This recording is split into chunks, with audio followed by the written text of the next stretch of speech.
Hello family, my name is Chris, I am your home gamer dad, and welcome to Gloomhaven Buttons and Bugs.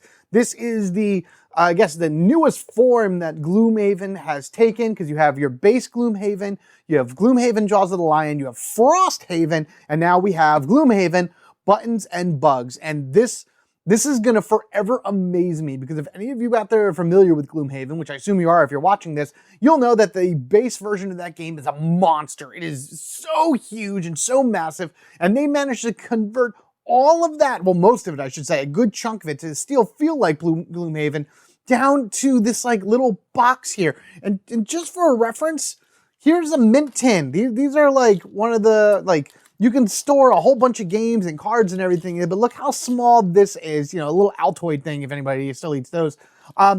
Just look at the comparison. Look at the size comparison between them. I mean, this is obviously taller, but it's just as long as a mint tin in both length and width, which is insane. And just you're going to be surprised as I go over this how much is actually packed within this little game. So what are we doing here? This first episode is going to be a tutorial, how you're going to start your campaign, choose your characters, and set them up that way. And then we're going to go into scenario 1 through the scenario deck right here. And then the next episode will be scenario 2, explaining a little bit more. So Buttons and Bugs kind of has this progressiveness to it, where like the first 3 or 4 missions that you do or scenarios that you do are going to teach you a lot about the game and the basics and things along that way. So why don't we go ahead and start with our character selection. The game comes with 6 characters that you can choose from in order to go through your campaign, which is about 20-ish missions so long. Gives you like the opportunity to go through the mission 6 times with 6 very, very different heroes. I believe they're heroes here and not mercenaries like they're usually called, but they could be that, I don't remember.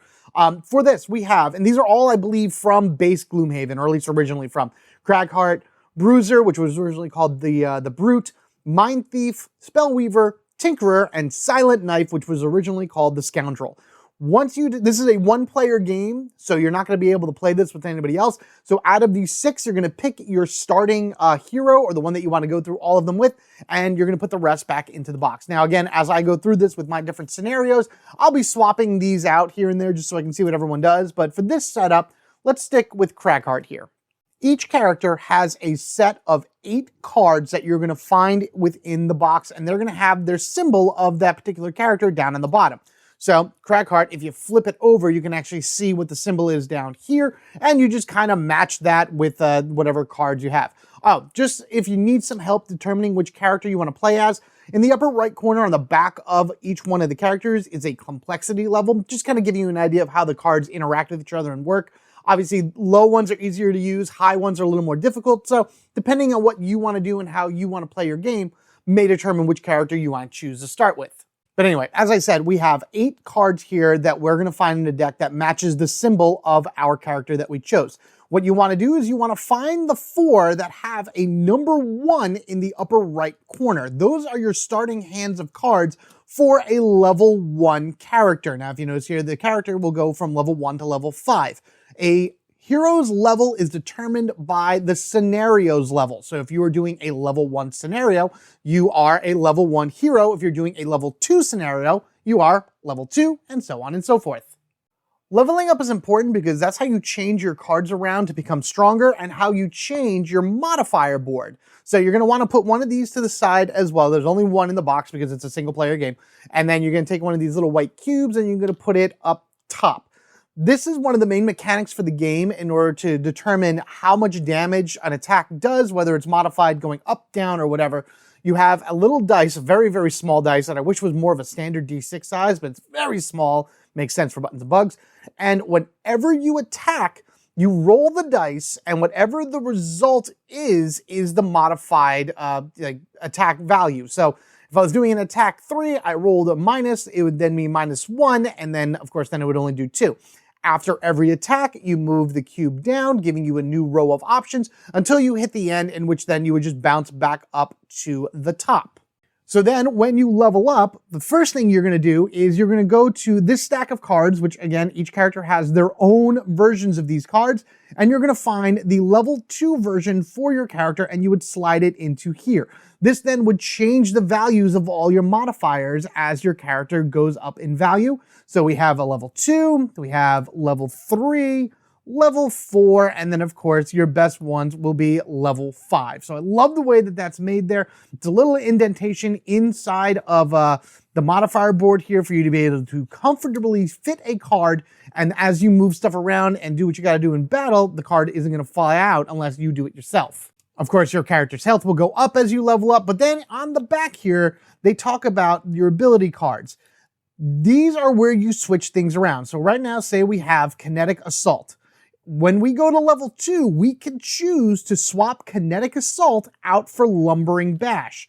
And as you can see, they're pretty similar. There's like only a few differences between the two that makes Lumbering Bash better, even though it is a higher value card in the center for the initiative. It's much higher, but you do get a lot more power and elements out of it. So then what you would do then is this would go into your discard or back to the box, and then this would be part of your hand. Now, what's really cool about all of this is that whenever you go into a level, you can choose which one. You don't have to go top to bottom. If I was a level 2 character, I can choose any one of these 4 to swap it out with their corresponding one here. You can't just take one out and put one in as you wish. It has to go 1 for 1. So by the time you're level 2, you have a brand new set of very, very powerful cards here as compared to what you started with 4 level 1 attacks. And then, as I mentioned before, each one of these, including the level 2s, are double-sided. And I'm going to go over this a little bit more when we go into the actual gameplay. But ideally what it is, if you're familiar with Gloomhaven, you're taking 2 cards per turn and you're choosing to play them. So these would be the 2 cards from your hand that you choose to go into play. I have Kinetic Assault and Explosive Punch. What you're going to do first is you're going to look at the center number here for initiative. You're going to choose one of those numbers. Lowest initiative goes first, and the enemies will have their own ways of showing initiative that I'll show a little bit later. Once it is your turn, you take your 2 cards and you choose to play the top half of one and the bottom half of the other. You don't have to declare which one you want to use when you play your cards. On your turn, you can choose whichever one you want. Top half of the cards are usually very much attack based, so you have an ability here, or you can do just a generic 2-strike attack, which is anybody that's adjacent to you. Bottom half of the cards are usually very mobility based or some interesting other abilities. And you also have a standard move technique as well, because you may lose these cards permanently from the game depending on what you use them for. After you use both of these cards, instead of them going to the discard pile, they flip over to their side B, which is up here, and then they go back into your hand. So now, according to this, I have 2 A's and 2 B's in my hand. I still have 4 cards, but now I have more options that I can use. On my next turn, I can use them in any combination as well. So I can use an AB right here. So now I have Dirt Tornado and Rumbling Advanced. At the end of that turn, the B card would go to the discard pile, which when you're looking on your character card over here, discard is always placed to the left.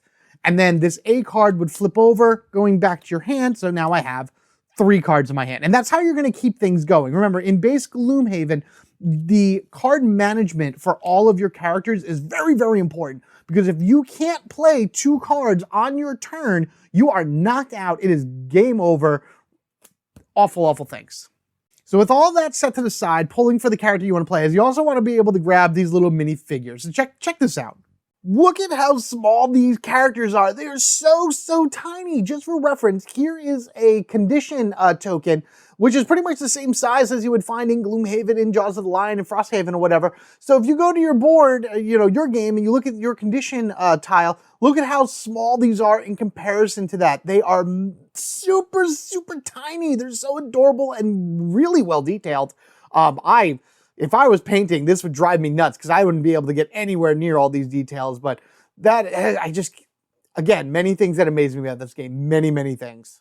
Okay, so we have our Cragheart mini, we have our Cragheart character card, we have our starting 4 cards all at level 1 because it's a level 1 scenario, our level 1 board over here. We have our health dial, which the health dials are a little weird. You need to like pinch them like this and then move along this way in order to change them. I see people trying to do this. and it doesn't work. There's no way that you're going to be able to do it. You need to pinch them and like just slide them along this way. And then one side goes from 10 up to, I think, 18. Yeah, 10 to 18. And then if your health ever fell below 10, you flip it over to the other side. And that, of course, is 1 to 9. The starting health for the Cragheart is a 12, and his max health is actually 18, which is really cool. So you would set all this up. And once you have your character, once you have your cards and all your other stuff or whatever, we're going to go to the scenario book.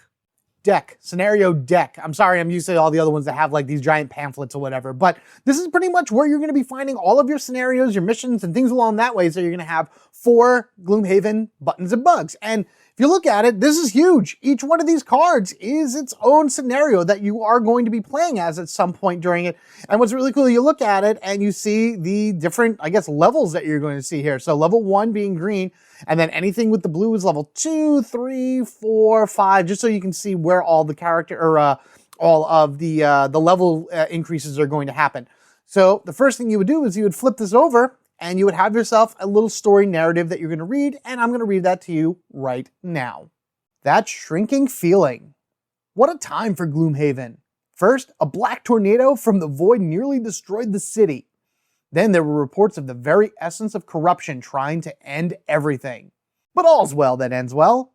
At the center of both events, hail a mysterious Aster who lives in the derelict tavern, the Crooked Bone. It is said she can turn anyone into a hero, exactly what you want to be. Sure, you don't have a lot of training, but put in front of the right adventure, you'd get the acclaim that is due to you. So with that bold purpose, you step across the threshold of the Crooked Bone and... No, that's not right. Everything's growing. Why is the doorway so large? Why are you so small? Is this some sort of Aster enhancement? You've been shrunk. Play scenario 1, a rude welcome. We're going to ignore the top and bottom parts of this card for right now. I will explain items in the next video, but you would then remove this card, put it to the side, and boom, here we have scenario 1, a rude welcome. So I'm just going to move this down here, right there, and we're going to go ahead and read the little blurb up top there and start up our first scenario. Got some fancy gear there. You whirl around, taking in familiar yet unfamiliar surroundings. Your attention settles on a scruffy character behind you, luckily on par with your diminutive stature. Nice and shiny, like it never been used. Hand it over and I'll let you live. Well, that simply won't do. Your gear is unused, but there's really only one solution for that. Monsters, Bandit Guard. Goal, defeat all monsters. All right, we got everything right over here. We have read our scenario. So now what we do is we literally flip it over and ta-da, there is our map. You get a little bit more of a clear image over to the right over here of what it is we're looking at. But when looking at the map, we see several different things that we have to pay attention to first and foremost. First, we have 2 monsters that we have to fight. We have to defeat both of them in order to defeat the scenario. This one right here as a number 1 down on the bottom, and this one up here as a number 2 up top. They are both the same monster, it's just 2 different versions of that monster. This little spot right here, the little white spot, is where our character is going to begin, so there's no choice, you have to do it there. And then there are several other things. We have green hexes right here that are obstacles. We can jump over them. We cannot move into them regularly or land on them through any type of movement, but jumping enables you to kind of bounce over them and get away from things. These red spots right here are traps, and they will do different things depending on the scenario that you're in. These right now, as you can see here, will do 1 damage to anything that moves into that space. So no matter what it is, no matter their shield values or anything along that ways, they will always take 1 damage if anything, us or our enemies, move into that space. Now, as I said before, these are your 2 enemies right here. What you're going to want to find is this board. This is your enemy activation board, and you're going to go through the list of enemies and find our bandit guards, and they're going to slip in right here. The game does come with more of these. There's actually a 3rd one as well, so there'll be 4 enemies in total. So there may be points when you have multiple enemies on the field at one time, multiple different enemies, I should say, then you would actually put their cards in all of those as well. Each one will get their own little white cube to start up here. It really doesn't matter which one you put it into because that's going to change at the beginning. And then enemies will always have their personal modifier boards as well. We're playing standard edition right now. There is very easy, hard, and very hard cards, very similar to this, that come with the game as well to kind of modify how you want to play the game. But it's going to be working out the same way. You're going to put the little white cube up top here in order to show what line you're going to be working off of whenever you roll the modifier dice. And just like with our hero, whenever you roll the dice, as soon as the attack is resolved, regardless of anything, it moves down 1, and then once it hits the bottom, it bounces back up to the top. Now, how do we determine which one is which we're going after? As you saw on the bottom, there are different colored cubes. The game comes with 4 different colored cubes, and for this one, we have a green cube, which represents this bandit guard, and a blue cube, which represents this bandit guard. There are also the same type of dials for each of them as well. The green one right here and the blue one right here. I wish that these colors were a little bit more profound. They're really dark, and other than the numbers on the bottom of them, it's like, you can tell which one it is, but I would assume colorblind people would have trouble with this. So this is the one thing I wish was a little bit lighter or a little bit brighter for everyone to be able to understand who is who. And then just in case, definitely have a reference card on the side. There's all your icon references on both sides. There's a lot of different things that these cards do. So it's good to have stuff like this. These are all your condition, condition tiles as well. I do have a pile of them off to the side right here. These did come with the game. I'm just leaving them over to the side because I kind of want to use this area as like my dice rolling area. So we'll put that there. We'll put Cragheart here, and that is it. That is your setup for the entire first scenario. We have our health for Cragheart, and why don't we go ahead and get this party started? All right, so I'm going to start with playing Kinetic Assault and Dirt Tornado. The idea would be if I can move down over here and hit this guy and start knocking him down, then, you know, the further away I get from him, the more chances I have of him just completely missing or taking his sweet time coming down to me in order to fight me. So if I move myself over here and just kind of one-on-one greenie over here, blue will take a while to get down, and it should give me enough time in order to defeat him in order to, like, really, clear out the board as fast as I can. Kinetic Assault has an initiative of 19. Dirt Tornado has an 82, so my initiative is 19.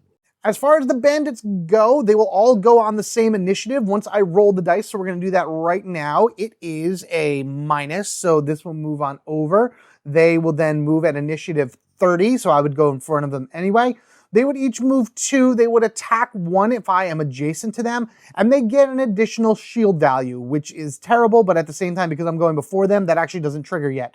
They all have a native 1 shield to them, so that means that I would need to do at least 1 damage to the bandit guards, because that'll absorb the first point of damage on them before I can actually start taking away their health.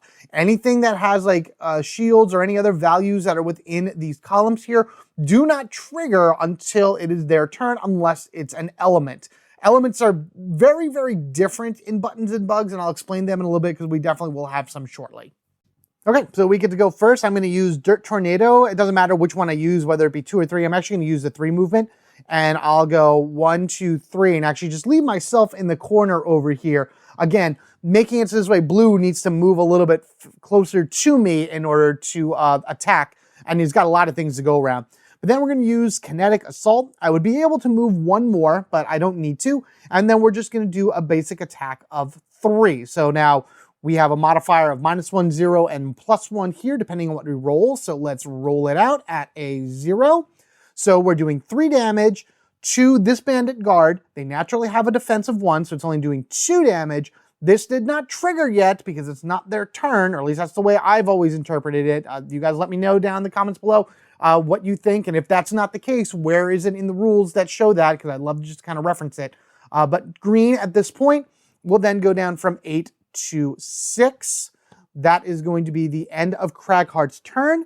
Nothing is a card that stays on the field. If it was, take the bottom of Kinetic Assault, for example.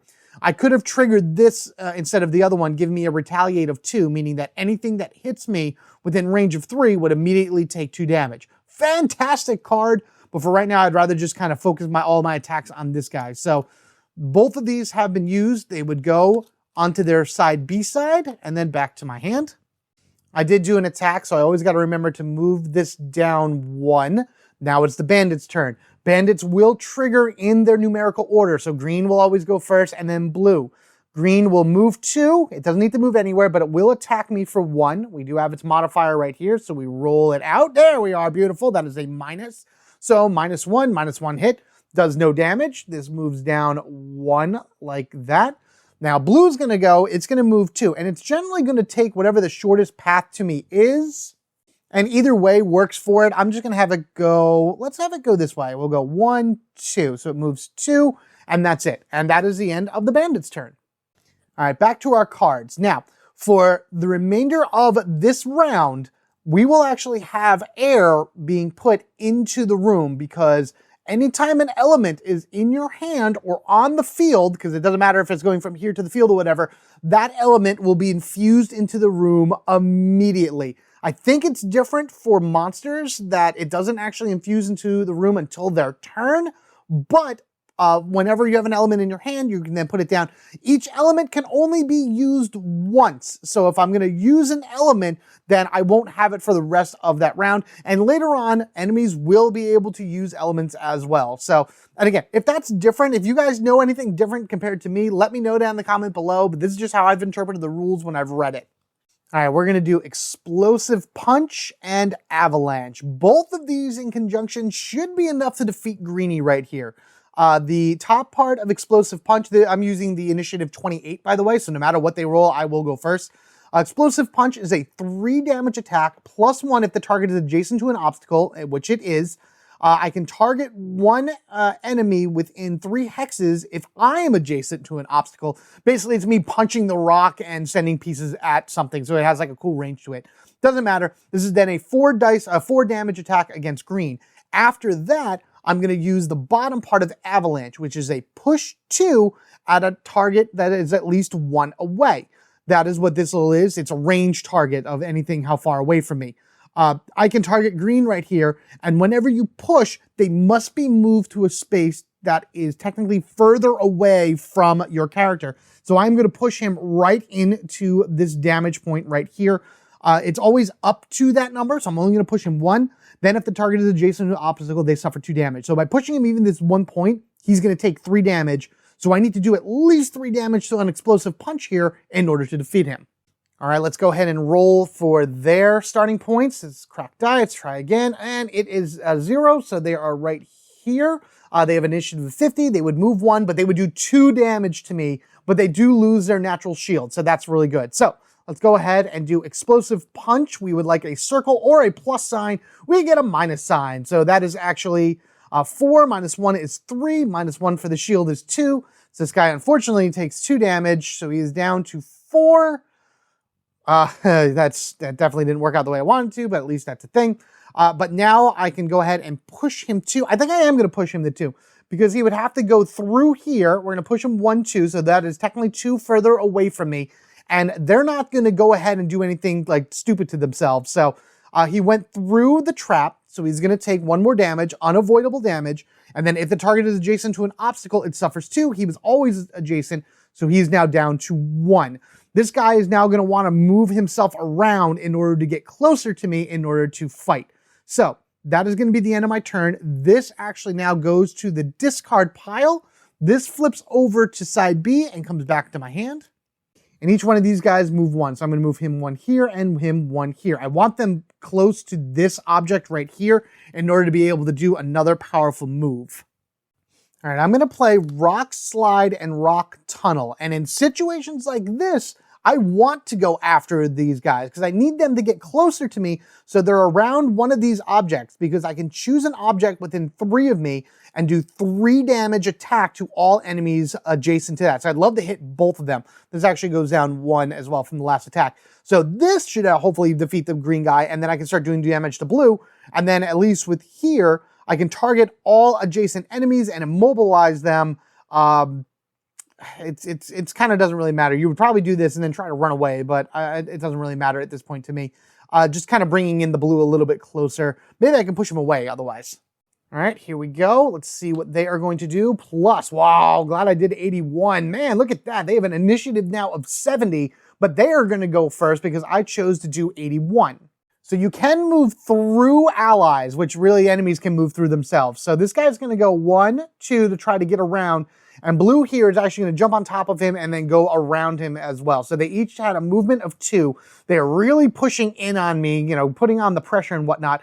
However, because they are both next to this sword, I'm going to go ahead and activate my rock slide. Now again, I get to choose any object within a range 3. It's going to be this little sword here, and we're going to take our first attack, and I'm going to go after the green guy, because if I roll a minus, then I completely whiff the attack. Like, it is just completely gone from there. So we don't want a minus, because then green guy stays in. We got ourselves a circle. That is fantastic.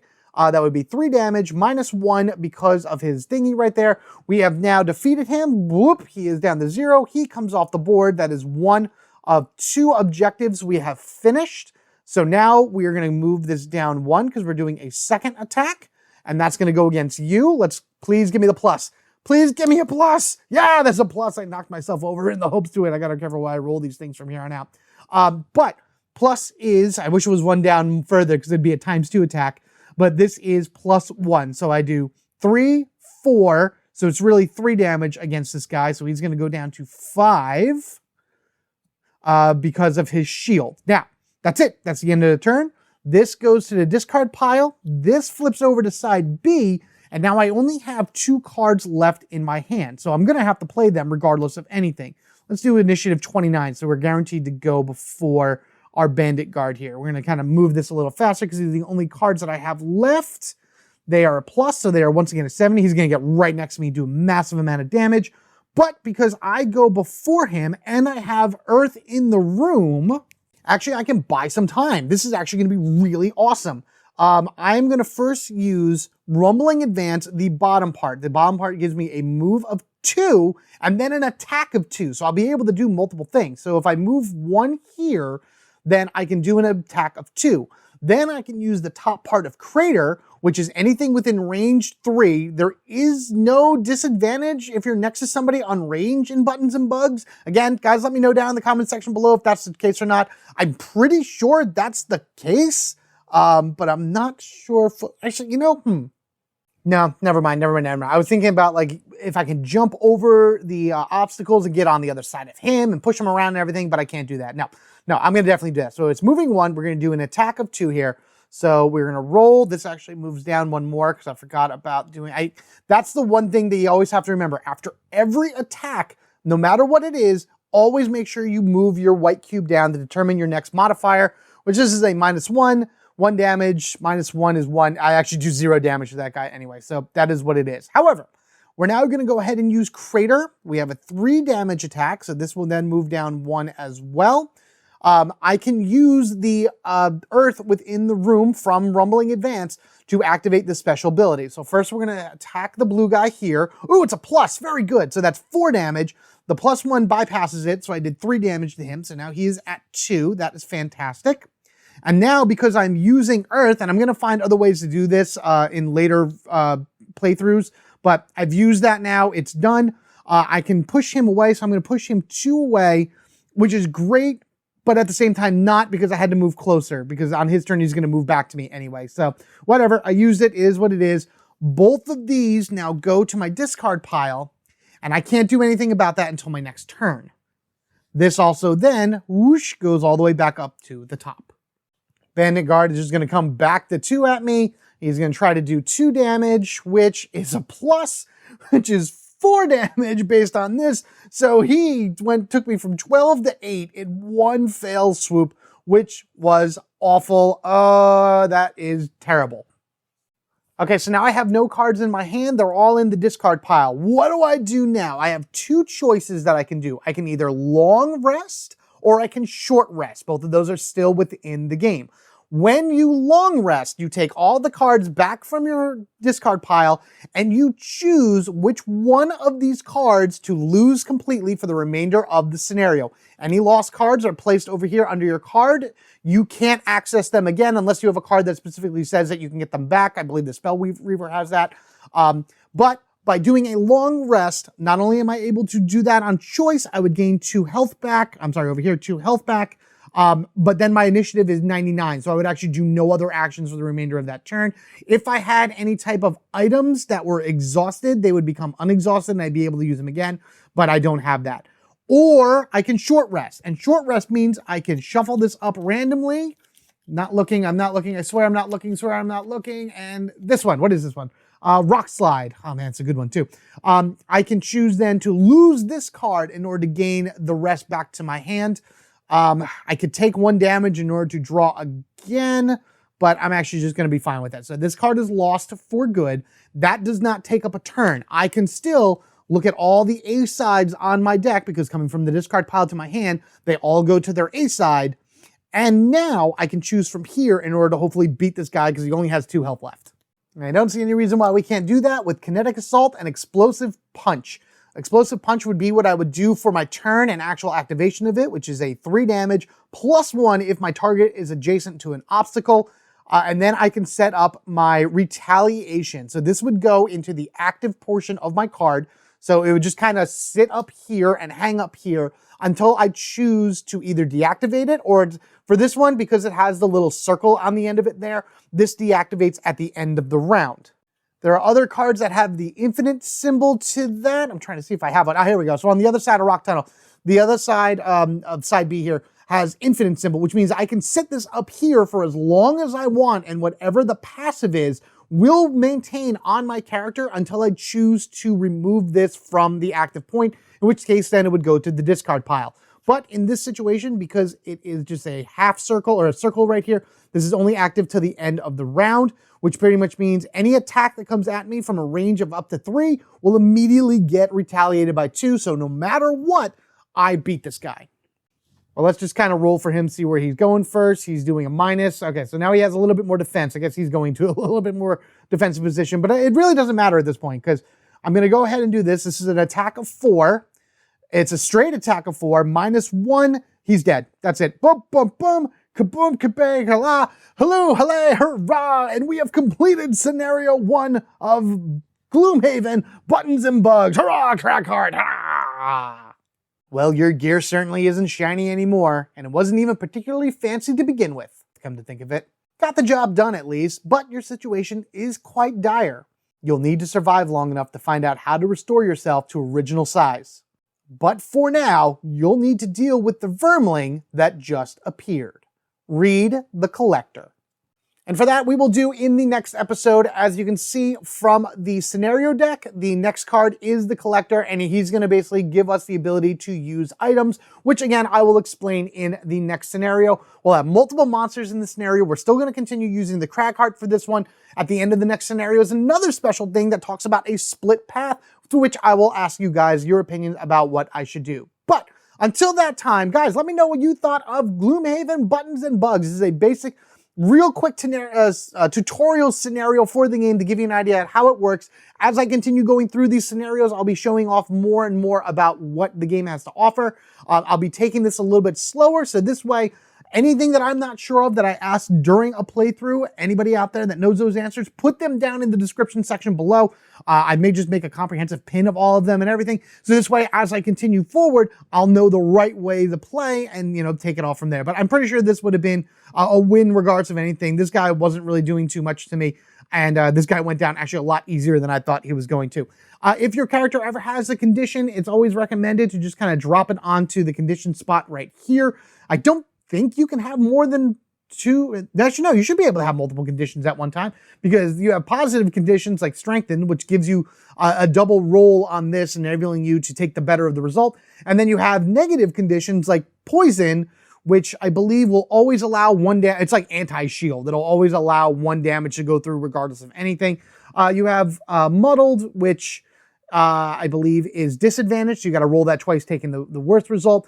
You have Immobilized, which means you can't move. You have Wounded, which means at the beginning of your turn, you're always going to be taking a damage. And then you have Invisible, in which enemies can't target you. And then Disarm, which means that you cannot physically attack. So this you can't move, this you can't attack, this you're taking the damage, this you'll be gaining more damage whenever things hit you.